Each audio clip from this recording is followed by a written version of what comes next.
Dipersembahkan oleh fraksi PKS DPRD Kota Pekanbaru. Bismillahirrahmanirrahim. Assalamualaikum warahmatullahi wabarakatuh. Waalaikumsalam warahmatullahi wabarakatuh. Innal hamdalillah salatan wa salamun ala Rasulillah. Asyhadu an la ilaha illallah wahdahu la syarikalah wa asyhadu anna Muhammadan 'abduhu wa rasuluh la nabiyya ba'da. Allahumma shalli ala Muhammad wa ala alihi wa ashabihi wa mawalah. Amma ba'd. Seluruh masyarakat Pekanbaru yang kami cintai, hari ini kita berbangga dan berbahagia hadir ini orang-orang hebat ke fraksi PKS. Pertama, Bapak Kadis Pendidikan Kota Pekanbaru, Anda Dr. Haji Abdul Jamal, MPD. Assalamualaikum. Waalaikumsalam warahmatullahi wabarakatuh. Mudah-mudahan di pena dan kebijakan beliau banyak tertolong, banyak terprogram, dan ide-ide cerdas untuk memajukan pendidikan di Kota Pekanbaru. Dan panjang umur, sehat selalu, penuh berkah hidupnya. Amin ya rabbal alamin. Bersama kita juga hadir seorang cendekiawan, seorang intelektual, dosen kita, Bapak Dr. Haji Hartono, MPD. Assalamualaikum. Waalaikumsalam warahmatullahi wabarakatuh. Senantiasa menjadi pelita, menjadi suluh, memberikan ide-ide cemerlang untuk kemajuan pendidikan, wabil khusus di Pekanbaru dan Provinsi Riau. Selamat pagi buat rekan-rekan berdua. Mudah-mudahan pagi yang cerah ini menghadirkan kecerahan juga di bidang pendidikan di Kota Pekanbaru. Amin ya rabbal alamin. Saya akan mencoba memfasilitasi cakap-cakap kita pagi ini, dialog pagi kita hari ini tentang pendidikan, wabil khusus ini temanya adalah antara pemerataan sarana prasarana dan peningkatan mutu ataupun kualitas pendidikan di Kota Pekanbaru. Saya mulai dulu mungkin dari Kanda Kadis tentang ini sarana prasarana. Kita tahu bahwa jumlah sekolah ini tidak seimbang antara satu daerah dengan daerah lainnya, satu kecamatan dengan kecamatan lainnya. Sebagai anggota DPRD mewakili Dapil 6 Bina Widya dan Tuah Madani, saya tertarik juga meminta bocoran informasi dari Kanda, usaha apa yang dilakukan saat ini oleh Dinas Pendidikan untuk melakukan pemerataan sarana pendidikan wabil khusus yang ada di daerah Panam, Dapil 6 Bina Widya Tuah Madani. Karena jumlah penduduk Panam ini Kanda digabung Payakumbuh, Bukit Tinggi dan Padang Panjang, rupanya lebih banyak pula jumlah penduduk Panam. Nah, sementara jumlah sekolah tentu tidak seimbang dengan itu. Agar mereka tidak ke kota Sukajadi dan Pekanbaru, kota sekolahnya, usaha apa yang sudah dilakukan oleh Dinas Pendidikan. Silakan Kanda. Ya, terima kasih Pak Ustadz. Bapak Ibu hadirin yang saya hormati, baik berbahagia, bahwa memang salah satu program kita sekarang ini adalah tentang akses dan pemerataan daripada sarana pendidikan ini. Kita mengetahui tadi Pekanbaru ini sangat luas, tidak seperti yang kita lihat di kota saja. Tentu ini akses dan pemerataan juga perlu. Hal ini dapat kita buktikan, yaitu di saat-saat ada penerimaan siswa baru. Dari sini baru nampak. Yang kedua, memang kalau kita lihat secara kuantitas, kita memiliki sekolah sebenarnya sudah cukup. Ada SD sebanyak 179 negeri, kemudian swastanya berada di 177. Kemudian untuk SMP kita punya 52 SMP negeri, kemudian ada sekitar 80 SMP swasta. Kalau ditambah dengan PAUD, kita punya TK juga negeri ada 7. Kemudian kalau PAUD digabung, PAUD kita ada 300 lebih di Kota Pekanbaru. Saya rasa ini sudah sarananya sudah mulai bagus. Tetapi di dalam kenyataannya, karena memang ada permintaan masyarakat yang maunya sekolah itu di negeri saja. Nah, di negeri, karena di negeri ini banyak kebijakan dari pemerintah yang diberikan, terutama dengan isu sekolah gratis. Ini kan sudah lama berjalan. Nah, tentu masyarakat juga ingin yang seperti ini, terutama untuk ekonomi menengah ke bawah. Nah, jadi kalau kita hitung secara statistik, kira-kira tertampung nggak siswa ini? Kan dari sana kajian kita dulu. Nah, artinya umur 7 tahun itu tertampung nggak di sekolah negeri, sekolah SD? Tamatan SD itu tertampung nggak di SMP? Begitu seterusnya. Jadi ini dari statistik kalau kita lihat, untuk Pekanbaru sendiri sudah tertampung. Sudah tertampung, sudah. Karena yang tamat itu lebih kurang kita hitung, itu ada sekitar 17.000 setiap tahun yang masuk. Nah, kemudian dari 17.000, kita sudah hitung lagi, bahwa 9.000-an, hampir 10.000 itu bisa kita di negeri. Jadi hanya 8.000 ya yang di swasta. Nah, kita kan tadi persoalan ini akan muncul apabila kalau masyarakat menuntut ke negeri semua ya. Nah, padahal sebenarnya pemerintah menghitung daya tampung itu negeri ditambah swasta. Itu ada sekitar, saya hitung semalam ada 20.000 sebenarnya kursi. Nah, cuman kan sekarang masyarakat sekali lagi sampaikan Pak Ustaz bahwa dia ingin memilih sekolah swasta negeri. Nah, ini jadi problem. Akan tidak mungkin juga semuanya negeri. Nah, tapi untuk ini tidak apa-apa. Ada beberapa usaha kita yang sudah kita lakukan. Jadi untuk di Pekanbaru sendiri persoalannya itu adalah di daerah yang padat penduduk. Kalau di tengah kota, ini yang tinggalnya kan yang tua-tua. Seperti Sukajadi, ini sekolahnya sudah mulai lengah. Sukajadi, Pekanbaru Kota, sampai Said sebelahnya. Jadi yang menjadi persoalan itu sekarang adalah di Rumbai. Kemudian di perbatasan kita di Panam Raya, saya bilang Panam Raya. Di Panam Raya itu Tua Madani dan di Naudia. Nah, kemudian yang di Ulim dan Raya. Ini yang jadi persoalan. Nah, karena perumahan banyak di sana, tentu anak-anak sekolah di sana. Kalau saya selalu seluruh, kalau di kota ini tidak usah lagi bangun sekolah. Ini panti jompo, ya. Karena memang oma datuk sama nenek aja lagi yang. Tapi yang berkeluarga, masyarakat kita kan sudah membangun di pinggiran. Nah, inilah sudah berapa tahun ini, kami sudah mulai merubah. Bahwa kalau tidak membangun unit sekolah baru di pinggiran yang saya sampaikan titiknya tadi, apalagi ini di dapil Ustaz. Ya, betul. Nah, itu masih kurang itu, terutama di daerah perbatasan tadi, 42 tadi, SMP 42 di Datuk Tunggul. Itu saja dari hasil kemarin. Di sekolah itu pendaftarnya 700, Pak. Kita hanya terima 300 di negeri. Nah, kan ini, jadi kita masih butuh, walaupun kemarin kita sudah topak dengan unit sekolah baru kita, yaitu untuk daerah Panam kita sudah mendirikan SMP 47, 46, 47, kemudian yang terbaru semalam di Langit SMP 50. Sudah 3 dalam berapa tahun ini kita bangun. Itu tahun ini juga ya? Nah, itu tahun ini kemarin 2012. Nah, kemudian kita juga sudah bangun sekarang di Kulim. Ada SMP 52. Dan ini sudah menerima murid juga. Tapi dia hampir berbatasan dengan Kerinci, Penggalan Kerinci. Nah, kemudian untuk Rumbai, kita juga sudah bangun di bawah jembatan Letot. Jembatan namanya keempat ini, di Jerman kan ada. Cuma sekarang untuk posisi ke depannya, kami sudah melihat. Yang pertama ada 3 titik lagi yang sangat krusial ini kalau untuk SMP. Kalau SD, penyebarannya hampir merata. Karena saya lihat juga di beberapa kecamatan itu ada 4-5 SD, jadi bisa lihat. Jadi untuk SMP, tahun ini memang kita butuh. Ada 3 lagi titik, Pak. Bagaimana tuh? Nah, titik yang pertama yaitu masih di Rumbai, itu di daerah agrowisata atau seputaran kuburan COVID. Nah, karena ini ada daerah kosong yang baru berkembang antara SMP 24 dengan 19 di perbatasan. Di daerah itu harus gitu. Aku nanti membludak ya. Karena kan di agro kan sedang pembangunan. Nah, kemudian kalau kita di Panam, itu tepatnya masih di Tua Madani.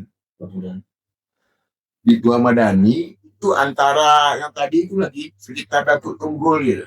Ya boleh saja di Purwodadi lagi nambah. Nah, itu yang di dalam. Karena ini kan tadi hampir 700 lebih peminatnya sejak karena ini berbatasan dengan Kampar. Ya. Walaupun dia tinggal di Kampar, karena kakaknya jadi kan itu bukan baru. Nah, ini menjadi perhatian. Jadi ini kemudian satu lagi, ini daerah Haraparaya ini, itu antara Kulim nih, ya, antara SMP 9 dengan 26. Di antaranya itu apakah di Mako yang damai kita bangun ini perlu lagi satu ya.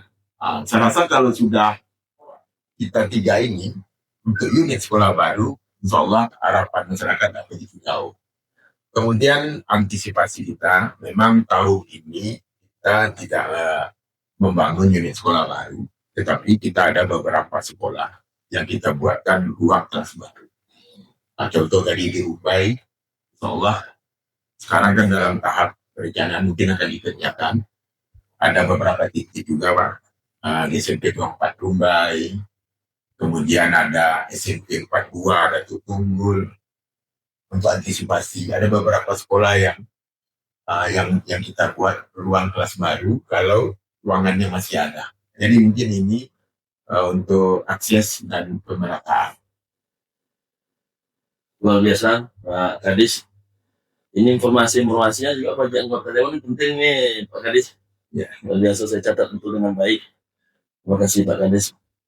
Anda Dokter, dalam kajian akademisnya Pak Dokter, apa sebetulnya selain kebijakan gratis yang hari ini memang agak gencar pemerintah mengatakan negeri gratis. Apa sebetulnya secara kajian akademisnya yang membuat masyarakat kita ini memang nampaknya memburu betul negeri. Walaupun sebetulnya kalau kita berbicara negeri, banyak juga PR dalamnya.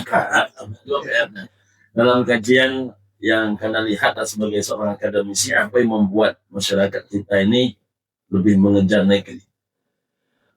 Ya, terima kasih. Assalamualaikum warahmatullahi wabarakatuh. Waalaikumsalam warahmatullahi wabarakatuh. Dari sisi pandangan akademis sebenarnya ada beberapa mungkin yang bisa kita lihat ya. Kalau tadi ada pertanyaan, kenapa banyak melirik sekolah negeri? Yang pasti sekolah negeri ini banyak gratis, fasilitasnya lengkap. Ya, dibandingkan kalau sekolah swasta yang mereka memang banyak berbayar, kemudian kadang fasilitasnya juga tidak selengkap kalau di negeri. Kemudian yang kedua juga mutu ini juga akan menjadi sebuah pilihan dan tidak selalu negeri. Kadang ada juga sekolah swasta yang memiliki pengumpulan yang tidak dimiliki oleh negeri. Jadi sebenarnya ada plus minus, ada kelebihan di sekolah negeri, tapi ada kekurangan. Begitu juga di sekolah swasta, ada kelebihan, ada kekurangan. Jadi masing-masing punya sesuatu yang tidak dimiliki oleh sekolah lain. Nah biasanya orang tua itu memilih sekolah itu sesuai dengan keinginan output yang dihasilkan dari sekolah. Nah misalnya pengennya anaknya itu nanti memiliki karakter agama yang baik, kemudian hafiz Quran, dia akan memilih sekolah-sekolah yang memang orientasinya ke sana. Begitu. Nah kemudian juga ada orang tua yang kadang-kala memilih sekolah negeri yang orientasinya bagaimana nanti dia bisa melanjutkan ke SMA unggulan, ke perguruan tinggi dan nasional yang memiliki mutu nasional yang baik dan seterusnya. Nah di samping itu saya kira juga kalau fasilitas ada duit selesai. Tapi kalau sekolah ini kan multi dimensi, persoalan dan banyak komponen yang akan menentukan kualitas sebuah pendidikan. Saya beberapa hari yang lalu itu mencoba menghubungi teman-teman guru yang ada di kota Pekanbaru. Apa yang mereka rasakan, problematika apa yang mereka rasakan di lapangan dalam mengimplementasikan pendidikan sesuai dengan tuntutan tujuan pendidikan nasional.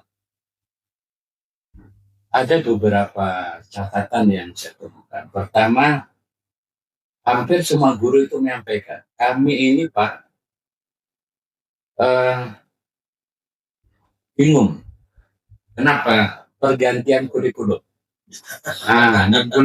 Belum menguasai kurikulum merdeka.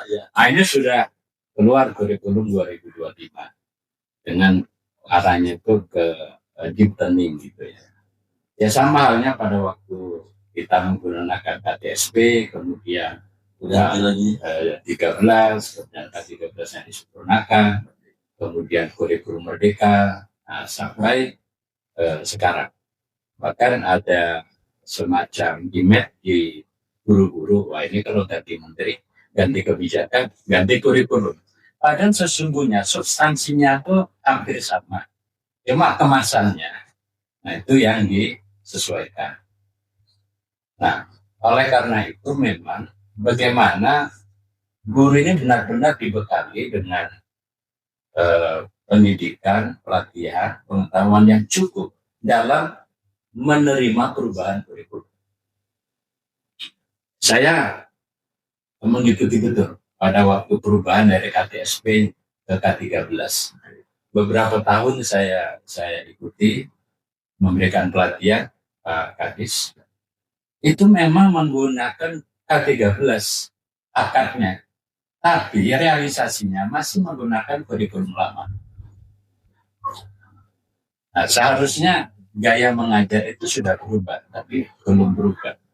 Cara menyajikan pembelajaran ini belum berubah. Begitu juga pada saat guru-guru menyiapkan pembelajaran. Nah ini juga kadang masih menggunakan kurikulum lama, yang kurikulum baru itu belum terimplementasi dengan baik. Mestinya kan kalau K13 itu sudah student center, ya, tapi ngajarnya masih metode ceramah dan ceramah. Padahal kalau kita student center itu kan di mana murid menjadi pusat pembelajaran, itu kan mestinya sudah menggunakan active learning, gitu ya, sudah menggunakan contextual teaching learning, kemudian cooperative learning dan seterusnya. Tapi ini masih menggunakan ceramah model-model pembelajaran konvensional. Ya. Nah ini yang pertama. Kemudian perubahan kurikulum ini kan dampaknya nanti dalam mengajar itu berubah. Tapi kan guru-guru kita masih belum siap. Bahkan kemarin di 2024 itu saya masih memberikan pelatihan narasumber dalam kegiatan pengabdian masyarakat. Itu masih ada guru yang belum mengenal dengan baik kurikulum merdeka. Begitu dijelaskan tentang model pembelajaran diferensiasi, itu mereka tidak paham. Padahal di 2024 itu sudah mau berakhir pemakaian kurikulum merdeka. Kita sudah masuk di kurikulum 2025. Nah begitu juga pada saat kita masuk di 2025 sudah ada perubahan kebijakan pendidikan yang seharusnya orientasi pembelajaran sudah ke deep learning, pembelajaran mendalam. Pertanyaannya, apakah guru-guru siap? Dan saya tanya beberapa guru, mereka belum paham. Nah ini, itu dari metode pembelajaran ya. Dari sisi asesmen misalnya, asesmen kita juga tentu sangat tergantung bagaimana proses pembelajaran dilakukan. Padahal pendidikan abad 21 itu, guru-guru kita itu mesti siap untuk membuat asesmen. Evaluasi pembelajarannya itu sudah mengarah ke HOT. Hot itu kan higher, kemudian order, scale, atau evaluasi atau evaluasi apa bahasa Indonesianya tuh?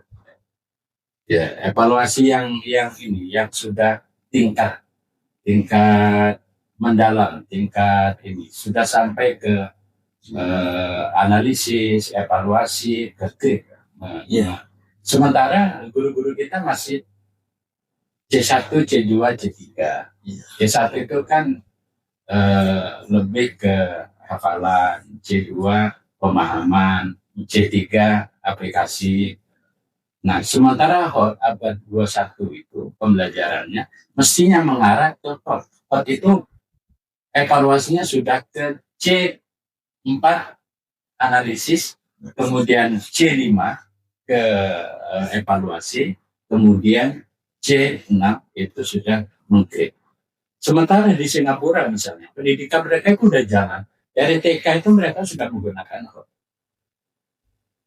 Nah, akibat kita evaluasinya C1, C2, lebih banyak kehafalan, pemahaman dan hafalan. Tingkat nyontek kita juga tinggi jadinya. Anak-anak yang menjawab soal dengan menggunakan bahasa sendiri, isinya mungkin sama, nilainya lebih rendah dibandingkan mereka yang menjawab dengan menggunakan teks yang ada di buku. Nah, sehingga, rupanya jawaban yang benar itu yang harus sesuai dengan buku tekstual. Nah, ini juga problem, dan saya kira asesmen ini nanti akan menentukan bagaimana cara mengajar. Dan ini saling terkait. Oleh karena itu ya, saya kira memang guru-guru kita mesti disiapkan. Ya, bagaimana supaya mereka bisa beradaptasi dengan perubahan kurikulum, adanya pelatihan. Kalau mengharapkan dari mereka belajar sendiri, Pak Kadis, itu buka HP, banyak sih di HP itu materi ya, slide, YouTube. Tapi mereka lebih senang membuka media sosial daripada membaca dan melihat YouTube itu. PR kita yang paling besar. Iya. Dan ini bukan di kita saja nih, Pak. Ini hampir di seluruh Indonesia ini juga terjadi ya. Saya kira itu, Pak Dewa.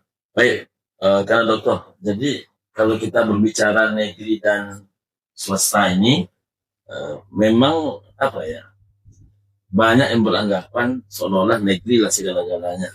Walaupun kenyataannya sebetulnya swasta sekarang juga banyak bagus-bagus. Saya pribadi karena anak-anak semuanya di swasta, TK-nya swasta, SD-nya swasta, SMA-nya swasta, perguruan tingginya semuanya swasta, agree-nya demikian juga. Baru saya di S1, S2, S3 lah, baru di negeri. Artinya sebetulnya kalau kita sungguh di negeri kita bisa maju, di swasta pun kita bisa maju. Yang jelas selagi kuat usaha, insya Allah keberhasilan di kita.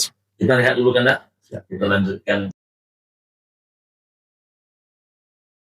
Dipersembahkan oleh Fraksi PKS DPRD Kota Pekanbaru. Kita kembali ke pembahasan dan pembicaraan kita. Ini kepada tugas Dewan ini, karena Kadis dan karena dosen, kami di Komisi 3 boleh dikatakan tiap hari menerima tamu. Bahkan tiap hari menerima tamu itu dari berbagai kepentingan, berbagai elemen. Nah, salah satunya yang menjadi PR kita itu adalah selain tentang murid, juga termasuk tentang guru, masuk juga tentang honorer, memang complicated. Masuk juga sarana prasarana. Maka kemudian kita coba mendengarkan, memang mengurai benang kusut ini tak semudah yang kita bayangkan sewaktu berada di luar gendong parlemen. Nah, yang sudah kami lakukan itu rasanya sudah sangat banyak, Pak Kadis. Cuman memang kita ini sebagai anggota dewan sifatnya kan menyampaikan, menerima aspirasi, menyampaikan kepada eksekutif. Dan rasanya kami memberikan apresiasi yang luar biasa kepada Pak Kadisdik pada khususnya. Salah satu yang paling merespon baik undangan Komisi 3 itu Pak Kadisdik. Nah, salah satu PR kita terbesar itu adalah tentang guru-guru honorer. Apa sekarang kebijakan yang dilakukan dalam waktu dekat ini karena Kadisdik terhadap guru-guru honorer? Karena saya dengar itu jumlahnya cukup besar itu, cukup besar. Dan belum selesai itu, kemarin kami juga ada tamu yang itu dari Satpol PP, Ya. rupanya pun juga besar juga di honorer. Jadi nampaknya di berbagai dinas, di berbagai lembaga memang honornya sangat besar. Untuk khusus di bidang pendidikan ini, apa usaha yang kita lakukan saat ini untuk menyelesaikan benang kusut ini agak terurai tentang honorer ini, Pak Kadisdik? Jadi memang betul Pak Ustadz, persoalan di pendidikan ini tidak hanya infrastruktur, kita juga akan bicara sendiri tentu dengan sumber daya susunya, SDM-nya, kemudian satu lagi nanti tentu dengan kurikulumnya. Jadi tiga ini memang jadi persoalan kita untuk sumber daya guru. Seperti masyarakat lihat, sebenarnya kami ini ada kasta-kastanya, Pak. Saya selalu menyampaikan ada 5 kasta. 5 ya? Nah, 5 kasta ini, 5 tingkatan ini, yang tugasnya sama, tetapi kesejahteraannya Berbeda. Nah, dari apa? Kenapa terjadi demikian? Kita hampir di dinas pendidikan itu guru pensiun setiap tahunnya 150 orang. Jadi saya punya untuk tenaga pendidikan, kita ada 3.000 lebih guru, Pak, yang lebih. Nah, cuman kan sudah beberapa tahun yang lalu, itu ada moratorium. Nah, ini yang jadi kami juga jadi beban. Sementara sekolah ditambah, guru pensiun tidak diganti, kan ada beberapa tahun yang lalu, tahun 2000, adalah saya sampai tahun berapa, 3 tahun lebih. Nah, inilah sebagai penyebabnya. Guru pensiun tidak ada gantinya, CPNS tidak dibuka di saat itu. Nah, makanya nanti solusi yang sekarang timbul namanya P3K. Jadi yang pertama, guru kami itu ada guru PNS dan sudah sertifikasi. Ya. Nah, ini sejahtera. Kalau ibarat mobilnya ini udah siap, ini ada 2000 cc ke atas. Personel ya? Waduh, ya kenapa? Gajinya sekitar 5, kan program 4. Iya. Tambah gaji pokok. Tambah lagi TVP dari Pekanbaru ada. Ya, jadi bisa. Ya, kalau ini agak tidak ada. Di bawah itu ada lagi namanya guru sekarang ini P3K. P3K ini gajinya kan rata-rata ini 3,7. 5,7 ya? Ya, dan peningkatan pertama sekitar itu 3,7. Nanti tambah sertifikasi. Nah, ini sudah lumayan juga. Ada lagi guru kita namanya guru bantu. Guru bantu ini honor, Pak, sebenarnya dulu dari provinsi. Nah, ini hidupnya pas-pasan, Pak. Ini yang kita gaji dengan 2.100 gitu. Yang sampai sekarang tidak ada bahas. Nah, kemudian kita ada namanya lagi yang kasta yang keempat, guru GTT namanya kan. GTT. Guru tidak tetap dulu yang diangkat waktu zaman almarhum Pak Oemana. Sejak itu kita kan tidak bisa lagi. Jadi 2005 kayak sekian lah. Ini masih ada. Dan ini juga sama. 2,1 juga lagi. Nah, dan itu dari rendah. Ini yang disebut dengan honor rendah. Nah, yang tidak kalah pentingnya satu lagi, Pak, yaitu disebut dengan honor komite. Nah, inilah yang menyedihkan. Honor komite ini akibat dari tidak diangkatnya CPNS oleh yang sementara eksekutif. Nah, karena kita selalu mengusulkan, ada di Pekanbaru ini sekitar 1.400 lagi. Honor komite yang ada yang dibayar dengan dana bos. Ini gini aja, Pak. Yang dibayar dengan dana bos yang ada di sekolah negeri juga. 1.400. Nah, ini berapa? Memang kita buat aturannya minimal bayarnya 1 juta. Nah, sekarang kita berpikir lah. Kira-kira kalau Yang jadi persoalan itu lebih banyak kita Pak, bukan saya meremehkan guru komite ini, honor pos ini. Ini tidak ada seleksinya. Kalau guru bantu dulu kita pakai seleksi, kalau ini tidak. Nah, cuma kita himbauan aja kalau dapat sinier. Karena ada juga yang guru matematik pandai mengaji, dia ngajar agama. Nah, sebenarnya kan tak boleh. Nah, tapi ini kan tak bisa distandarkan. Karena apa? Mungkin S1 kita bayar 1 juta oleh sekolah. Ini kan jadi polemik juga. Nah, ini masih banyak Pak. Jadi ini jadi persoalan 5 tadi. Nah, sekarang alhamdulillah pemerintah sudah memberikan juga sertifikasi. Mungkin salah satunya ini yang kita ini. Ada honor komite. Kalau PNS tadi kan 1 gaji pokok sama dengan P3K. Sekarang yang honor guru bantu, guru tidak tetap dengan honor komite. Kalau sudah sertifikasi, dia mendapat 2 juta. Nah, ini mungkin yang dari pemerintah ada harapan, tapi tidak banyak. Ya, baru kemarin kita 300 lah. Jika sudah honor komite. Ya, yang sudah sertifikasi mendapat pula 300. 300 orang yang mendapat 2 juta. Jadi buat 1 juta tadi? Ya. Cuman persoalannya ada nih Pak. Kalau dia, ini kan aturan, jadi ini polemik terus Pak. Mungkin banyak yang datang ke sini. Kita kan masih sentral.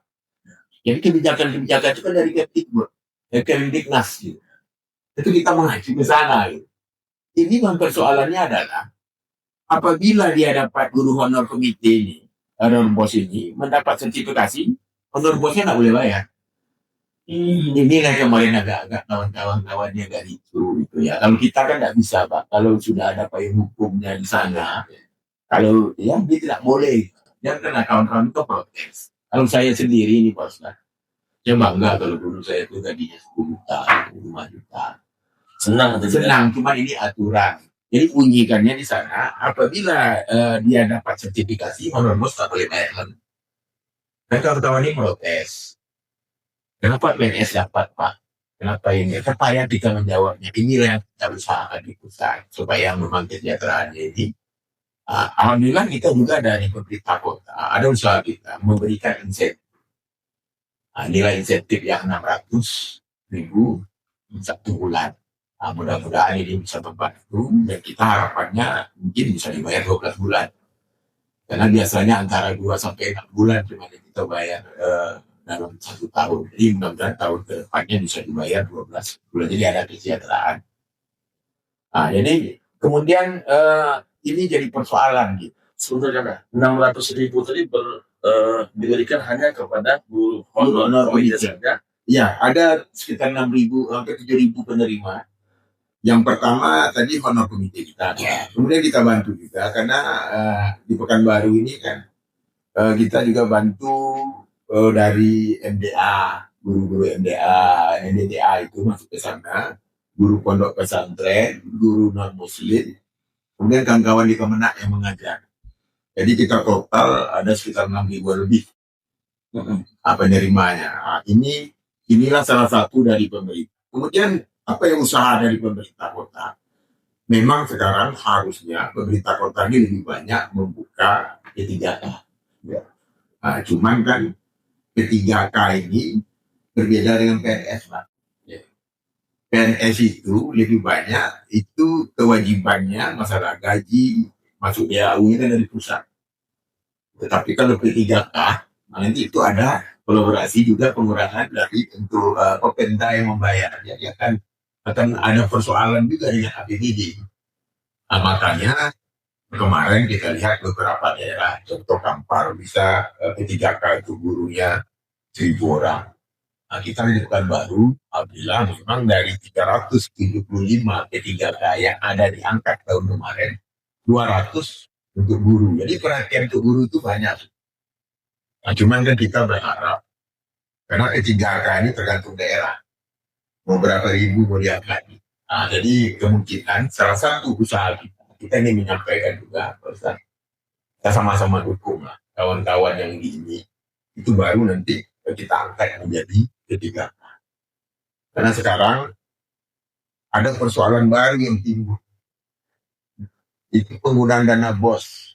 Dana bos dengan juknis tahun 2025 ini, itu hanya boleh membayar honor guru itu 20% dari dana bos yang didapat.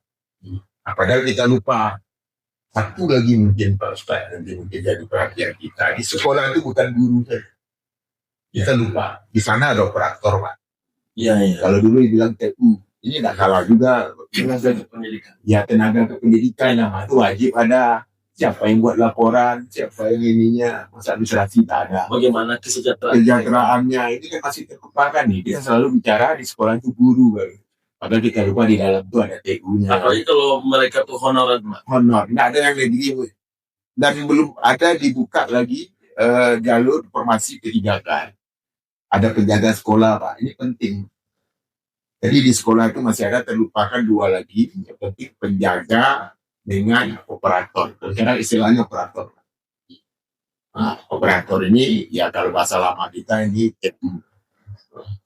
Ini mungkin harapan dan kita usahakan seperti itu. Ada ide kemarin. Pak Kadis, bagaimana kalau diratakan? Saya bilang, bagaimana pemberataan? Karena hampir seluruh, memang saya pastikan seluruh sekolah negeri Bukan Batu kekurangan guru. Tak mungkin ini yang kita geser. Seluruh ya, Tanda ya? Iya, seluruh. Seperti SMP 4 aja, itu sudah menjadi. Matematik gurunya kurang sekarang. Kalau SMP Negeri 4 saja menjadi, apalagi ya? Ya. Baik. Karena dia pensiun. Makanya kalau saya gembira kalau ada guru dari luar daerah yang mohon masuk ke sini. Beda ya. Enggak. Sedangkan kalau kita angkat lagi honor bos, ini sudah ada warning. 25% cuma boleh dibayar dana bos. Aku enggak kan temuan lagi, Pak. Artinya kalau 25%, kalau ada lagi guru pensiun, dan saya tambah lagi. Kalau rata-rata, berapa sih penggunaan dana bos? Saya dari hasil audit kemarin, sudah 50%, Pak. 50% dana bos itu habis untuk honor. Padahal dana bos itu dipergunakan sebenarnya untuk operasional. Nah, kalau kita telik lagi, kenapa dibolehkan? Inilah ada perbedaan pendapat antara Menteri Dalam Negeri Keuangan dengan Mendiknas saat itu. Menteri Keuangan menjadi tidak boleh menerima CPNS diatur. Sementara kita butuh di lapangan. Maka Kemdikbud saat itu membuka supaya dibayar aja dengan dana bos. Jadi tidak menggunakan APBD. Di situlah. Jadi ini yang timbul sekarang mungkin yang banyak ke sini. Bagaimana nasib kami. Apalagi sekarang kita masih berbenah, kami sendiri pun ada beberapa yang belum paham tentang tidak adanya lagi honorer nantinya. Seperti apa? Ini sudah mulai ditolak. Jadi kemarin di kampanye ditolak. Karena guru yang diakui itu nanti cuma 2, Pak. ASN ketiga. Jadi guru bantu itu tidak ada lagi, honor komite apalagi, guru honor penta tidak ada. Nah ini mau kemana? Itu yang dirisaukan oleh kawan-kawan sekarang. Statusnya setelah ini kemana? Apalagi mereka yang sudah mengabdi sekian tahun. Saya akui ada sudah 5 tahun dan 10 tahun. Ada sampai 13 tahun ada. Nah, jadi ini mungkin PR besar kita. Ya. Saya juga mohon kepada kita juga bersama menyuarakan dulu. Ya. Nah, karena kalau memang guru ini nanti diputus, guru honorer tadi, ini gitu aja kolap namanya. Artinya tidak bisa terjadi proses pembelajaran. Ini kita belum bicara lagi mutu, seperti disampaikan Pak Dokter tadi. Bagaimana bicara mutu, sementara yang standar saja belum terpenuhi. Nah, jadi ini memang banyak problem, Pak. Itulah. Kemudian yang terakhir mungkin masalah dana. Sebenarnya niat pemerintah itu kan 20% gitu kan. Sebenarnya bagus. Cuman 20% kan banyak untuk yang lain. Kalau diberikan 20% itu mewah, Pak. Makanya banyak sekolah. Kami kan sudah selalu bahas dengan Pak Ustaz. Bagaimana anggaran di Kota Pekanbaru ini. Nah, ada untuk rehab saja. Kita tidak bisa untuk 30 sekolah setahun. Hanya untuk merehab. Padahal rehab itu, Pak. Kalau sekolahnya yang lebar itu dana 1 hektar. Nah, mungkin harus seperti biasa juga kita kasih 200 juta. Kalau kita bagi 200 juta sekolah kan cukup uang ya. Ada ini ketentuan sekian persen dari nilai anggaran kota ini. Ada sebenarnya kita lebih, Pak. Kalau dianggap sekarang kami kan berada di angka hampir 800 miliar. Kalau dari 3,2 dana rehab itu ya. bukan anggaran untuk Tidak kita. masuk. Nah, untuk rehab itu biasanya kan ada ketentuan sekian persen dari Ada Pak, tetapi kami tidak bisa itu karena banyak digunakan untuk gaji dan tunjangan. Jadi habis untuk itu, walaupun anggaran kami sudah, itu pun sudah menjerit itu Pemko sebenarnya. Nah bagus Pemko kita ini. Dari 3,2 triliun, hampir 900 di distrik Pak. Ya. Nah berarti sudah 36 sekian persen itu. Tetapi kan 36% itu dia nggak ada gaji. Tidak bisa kita mencapai semuanya tadi, makanya pelatihan juga masih belum gitu. Jadi setelah diurai barang dengan Komisi 3 Pak baru mengerti. Jadi uang ini habis sertifikasi di dalam, dana pos di dalam, tunjangan guru di dalam. Jadi yang bisa ini kan cuma hampir hanya 100 miliar hari ini. Ya. Nah, itu mungkin Mbak persoalan. Pak Kadis, makasih Pak Kadis. Bang Dr. Hartono terakhir mungkin tentang ini Pak, mutu pendidikan. Kalau kita menolak ukurnya kepada kurikulum. Kurikulum ini kan seperti yang Anda sampaikan tadi, dia berganti menteri, ganti kurikulum. Dari perjalanan kurikulum-kurikulum yang ada ini, apakah memang setiap perganti kurikulum itu menurut yang Anda sebagai pemerhati pendidikan, apakah nampaknya betul-betul bisa meningkatkan kualitas peserta didik seperti yang kita harapkan? Ya, karena belum ini selesai kan, datang pula yang baru. Nah, itu dari sisi pemerhati pendidikan, para cendekiawan, bagaimana tuh usulan yang bisa diberikan kepada pemerintah, walaupun Kanda kan istilahnya perpanjangan pula Kanda ya, jadi semua sudah diputuskan di pusat ya Kanda. Baik. Makasih Pak Dewan. Jadi perubahan kurikulum itu sebenarnya harus. Kenapa? Karena di dalam perkembangan manusia itu kalau kita lihat setiap 10 tahun itu ada perubahan. Maka itu dituntut adanya perubahan kurikulum. Problemnya kadang kurikulum itu disusun melihat ke belakang. Ini yang terjadi. Padahal seharusnya kurikulum itu disusun menyiapkan anak didik 10 tahun yang akan datang itu seperti apa yang akan terjadi. Ya. Mestinya di 2025 itu sudah diprediksi kayak gini loh yang akan terjadi di 2025. Maka kurikulum itu disiapkan 10 tahun 2015 itu sudah disiapkan. Beginilah kurikulum yang diperlukan oleh anak-anak kita di 2025. Ini. Lalu secara umum, bagaimana kurikulum kita? Secara umum bagus. Dan itu sudah menyesuaikan dengan perkembangan. Cuman persoalannya diimplementasi itu tidak dibarengi dengan mempersiapkan SDM yang mendukung. Itu saja persoalannya Pak Kadis. Saya kira Pak Kadis tahu saja. Dananya disiapkan nggak dengan adanya perubahan kurikulum?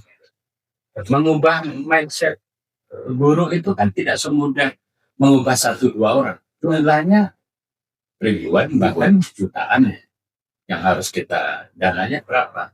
Jadi kadang mengubah itu tidak semudah membalikkan telapak tangan. Apa yang akan kita lakukan untuk menyiapkan itu? Bahkan kalau bisa sebelum dilaksanakan, gurunya disiapkan dulu. Mestinya begitu. Jangan ini berubah, lalu baru kita menyiapkan SDM. Nah, dan ini tentu perlu. Kemudian tadi juga bicara problematika Pak Kadis kan bicara dari status guru ya. Saya dari beberapa kunjungan ya, kemudian penelitian di sekolah-sekolah itu ya. Ada problematika tersendiri Pak Kadis terkait dengan guru-guru kita ditinjau dari perspektif generasi. Oke. Jadi guru-guru kita ini kan ada generasi X yang lahir di tahun 60 sampai tahun 80. Generasi milenial itu 80 sampai 97. Gen Z itu 97 sampai 2012. Itu karakternya beda banget. Dari sisi karakter guru itu beda banget. Gen Z ini memang banyak problem. Ini cerita kepala sekolah, warga ini juga. Jadi Gen Z yang lahir di 1997 sampai 2012 itu problematikanya banyak. Dan ini bukan di dunia pendidikan. Mereka susah beradaptasi, tanggung jawab, kemudian karakternya itu sangat jauh beda dengan dibandingkan generasi milenial atau generasi X. Dan ini bukan di dunia pendidikan, termasuk juga di dunia perindustrian, perusahaan. Umumnya mereka tidak mampu beradaptasi dengan lingkungan. Kejujuran, tanggung jawab. Makanya 80% itu di perusahaan itu bermasalah. Karena karakternya beda-beda tipis dengan mereka yang jadi guru. Nah, belum lagi kita nih nanti masuk generasi alfa 2012 sampai 2025. 2025 ini kita masuk generasi beta.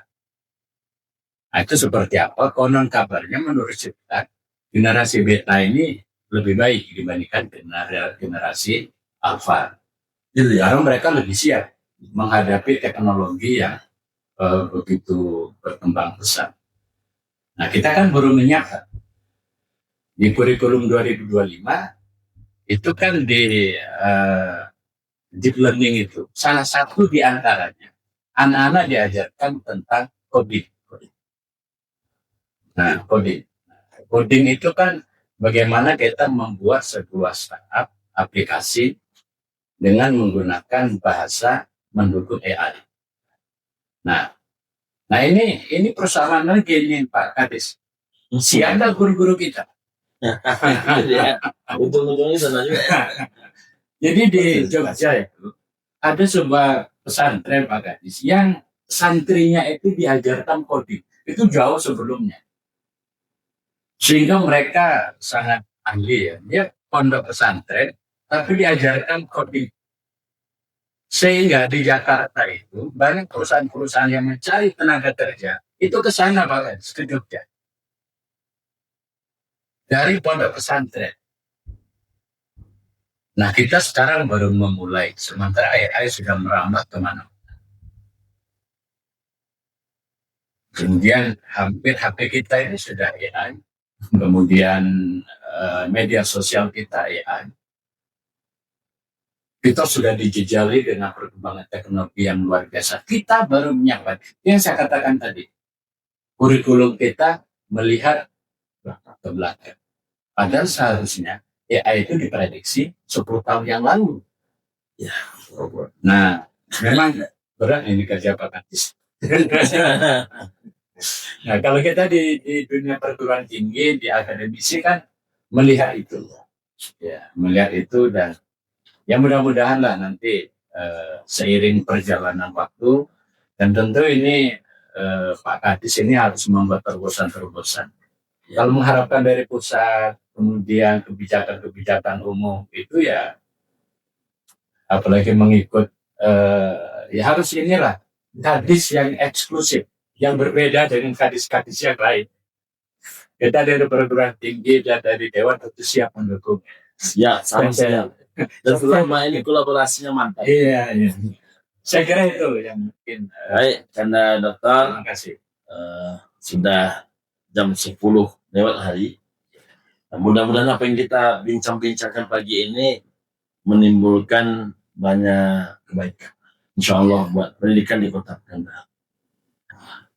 Sebelum kita tutup nih Kanda, mungkin closing statement mungkin dari Kanda Kadis. Ya. Terima kasih sekaligus menjawab dari Pak tadi bahwa memang kita sudah melakukan beberapa upaya. Yang pertama itu menggiatkan komunitas-komunitas belajar. Jadi kembali kita ke pangkal di sekolah dan kita mengurangi biaya. Kemudian kita juga sudah bekerja sama dengan beberapa swasta, tentunya dari Kanoto Foundation dan lain sebagainya. Bagaimana kalau hanya mengharap pelatihan, paling-paling kita hanya melatih 40 atau 100 orang guru tahun. Padahal kita ada 11.000 guru yang harus. Jadi maka kita harus inovasi juga bagaimana kita ini sampai ke bawah. Jadi secara LLM lah kami tiru ketika menimbulkan biaya. Jadi sekali lagi saya atas nama Kepala Dinas Pendidikan Kota Pekanbaru mengucapkan mohon maaf kepada masyarakat yang belum terlayani dengan sempurna. Tetapi yakinlah kami dari Pemko akan selalu mengupayakan bagaimana pendidikan pelayanan dasar ini dapat dirasakan oleh seluruh masyarakat Kota Pekanbaru. Sekali lagi tidak boleh ada anak yang usia sekolah yang tidak bersekolah, karena pendidikan inilah yang akan merubah perilaku dan masa depan. Terima kasih. Baik, luar biasa karena Dr. Kadis. Silakan karena Dr. Hartono. Jadi yang closing statement. Silakan karena. Baik, jadi untuk melahirkan generasi yang dihasilkan dari sebuah lembaga pendidikan, itu memang kuncinya di guru. Maka kualitas guru itu memang harus punya standar kemampuan minimal yang harus dimiliki dalam mendidik anak sesuai dengan tuntutan kurikulum. Kemudian yang kedua, guru-guru harus kreatif dan harus belajar, tidak harus menunggu, karena tuntutan perkembangan teknologi yang luar biasa itu menuntut skill, kompetensi, keterampilan guru yang terus harus berkembang. Kemudian yang ketiga, saya kira yang ini lebih banyak untuk guru ini. Ya. Ilmu ini kan mengajarkan ilmu ini kan berbeda dengan yang lainnya. Jadi ilmu ini hanya bisa diberikan oleh orang-orang yang tulus. Dan yang menerima itu juga tulus ikhlas. Maka mengajarlah bukan karena honornya kecil. Mengajarlah dari hati. Mengajarlah dengan keikhlasan dan ketulusan. Insya Allah, guru-guru yang melahirkan anak yang benar-benar akan sukses mampu menerima ilmu itu dengan baik, itu yang memberikan dan yang menerima itu didasari oleh ketulusan dan keikhlasan. Guru bukan sebuah pekerjaan seharusnya, tapi ini adalah sebuah kewajiban orang dewasa bagaimana menyiapkan generasi yang siap menghadapi masa depan dalam hidup dan kehidupan. Saya kira demikian. Terima kasih. Masya Allah. Terima kasih banyak karena Dr. Hartono. Terakhir dari saya mungkin kada. Pertama, seluruh anak bangsa ini wajib mendapatkan pendidikan. Pendidikan yang layak, pendidikan yang bermutu, pendidikan yang berkualitas dari manapun mereka berasal, dari kampung manapun mereka hari ini datang, dari kondisi ekonomi manapun hari ini mereka bangkit. Seluruh mereka wajib mendapatkan ilmu dan pendidikan yang sama. Dengan dapat pendidikan dan ilmu yang sama, mereka mendapatkan kesempatan yang sama, mendapatkan peluang yang sama. Mereka bisa bersaing di tempat yang sama. Hingga kemudian mereka insya Allah dapat memperbaiki kehidupan mereka di masa depan juga dengan kehidupan yang lebih baik. Yang kedua, saya ingin menyampaikan kepada seluruh orang tua, jika ada yang dapat gratis, alhamdulillah. Tapi ingat, biaya yang dikeluarkan untuk anak dalam mendidik ini ada dua hal yang paling penting diketahui, bahwa lan tunfiqa nafaqatan tabtaghi biha wajh Allah illa ujirta 'alaiha hatta ma taj'alu fi fami imra'atik. Nafkah seorang keluarga, orang tua terhadap anak-anaknya itu selagi niatnya karena Allah pasti dibalas dengan pahala yang berlimpah ruah. Bahkan kata Nabi, termasuk ketika engkau menyuapkan sedikit makanan ke mulut istrimu. Kalau makanan sedikit saja ke mulut istri adalah pahala, apalagi membiayai sekolah anak-anak yang tentu biaya tidak sedikit.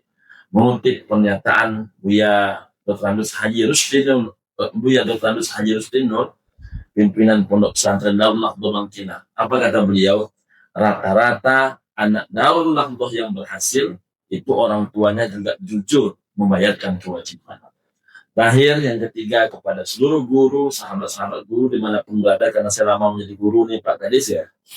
ingin saya sampaikan bahwa satu, tidak ada amalan yang disebut oleh Nabi yajri lil abdi, yang mengalir terus kepada seorang hamba Allah ajruhunna, balasan kebaikan mereka min ba'di mautih, daripada setelah matinya, wa huwa fi qabrih, walaupun dia telah masuk ke dalam kuburnya, kecuali nomor satu di antara banyak itu adalah man 'allama ilman, orang yang mengajarkan ilmu.